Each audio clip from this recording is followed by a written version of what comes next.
Hello, I am Charlotte Reed, and I am the priest at Christ Church Episcopal in Hudson, Ohio. We have a long history here of outreach at Christ Church, serving and supporting people both locally and globally. One of our specific outreach goals this year is to assist people who have been affected by the pandemic, especially those whose situation may have received a bit less publicity than others. Because we have several people in our parish who are mental health professionals, we have heard about the rise in domestic violence during this pandemic. The shutdown and the quarantine caused by the pandemic has put more lives at risk because there is no longer an escape from the abuser. With me today is Sarah Krieger from Hope and Healing, formerly known as the Battered Women's Shelter in Akron, to talk about their work with domestic violence during the pandemic. Sarah, thank you so much for being with us today. Thank you for having me. I'm wondering if you could tell us a little bit about the name change from the Battered Women's Shelter of Akron to Hope and Healing. Certainly. So, Hope and Healing is unique in and of itself because we actually have two agencies that fall under the same umbrella, which is Hope and Healing. So, in 2012, we were given the opportunity by the city of Akron to renovate Middlebury Manor, which is where our agency is located currently. And when we decided to do that, we decided to bring the Rape Crisis Center and the Battered Women's Shelter under the same roof. So part of the building that I am in right now is the entire shelter, and the other side is the administrative building, which houses both the Battered Women's Shelter and the Rape Crisis Center. And so we chose to call it Hope and Healing Survivor Resource Center, so that people in the community knew that when they came to this building, that they could receive the necessary resources for both sexual violence and domestic violence. Thank you. That's Mhm. very helpful. I think a lot of our folks know it as the Battered Women's Shelter, Right. so good information. The past year has been tough. How has the pandemic affected your work at Hope and Healing? Well, as with many things, the Hope and Healing Survivor Resource Center definitely had to pivot at the beginning of 2020 when this all happened. So we did follow all of the government orders. And so even currently, our non-essential employees do not work in the building. But our funding and our resources for survivors that were in the shelter, those were also affected. And so COVID has affected not only our funding, but our ability to have a full shelter. So we've had to go from meals in our cafeteria to meals in rooms. We've had to cut our census down. So we have 156 beds available to about 40 to 60%, depending on the month of the pandemic that we are in and the level of concern. And we've also had to house folks in hotels and different places like that. So we've created different protocols for cleaning and quarantining and just making sure that everyone that enters our shelter feels like it's a safe place to be. And thank God we have not had any COVID in the shelter. We have been very, very lucky with that, and our staff has been amazingly diligent at making sure that that happens. So it sounds like the pandemic has caused two major challenges for you. One is in funding, Mhm. and it sounds like you've had some decreases in funding, while at the same time, which has led to being able to serve fewer people, while at the same time, the need has not gone down, the need has gone up. Right. So in last year, March of last year, there was at first a lot of talk about what would happen with domestic violence during the pandemic, during the initial lockdown. And then that, like you said, it sort of went away. People just forgot about it. It wasn't the topic of conversation. And so when it was first talked about, everyone thought that we braced for this overwhelming amount of people to come into the shelter. And what we actually found was that we didn't get hit with this overwhelming amount of people coming into the shelter. It was like crickets. And Ohio and the world sort of saw that happen too. So while we knew that domestic violence had increased, That was just something that we know as advocates, that we weren't seeing that increase on our end. And as we moved into the summer and into the fall, our hotlines went crazy.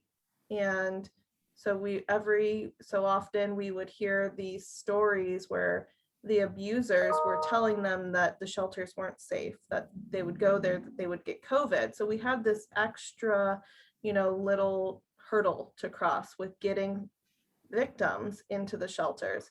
And so we've done a lot over the past year to try to get those victims in the shelters. And we're pretty much back to normal now as far as people coming into the shelter. Our hotline in 2020, the statistics for that are more than any year prior. And the stories that our advocates that were answering the hotlines were horrendous. So like you said, you have a lot of mental health people in your congregation, and I think that's probably why they were concerned about this, is the level of abuse that was seen during 2020 is something that we haven't seen or heard of in quite some time. Before it was you hear one or two stories that were that bad before. Now it's, every other one that were that bad. What are your greatest expenses for the shelter? Sure. So we have one of the largest shelters in the country. And so our major expenses are operating.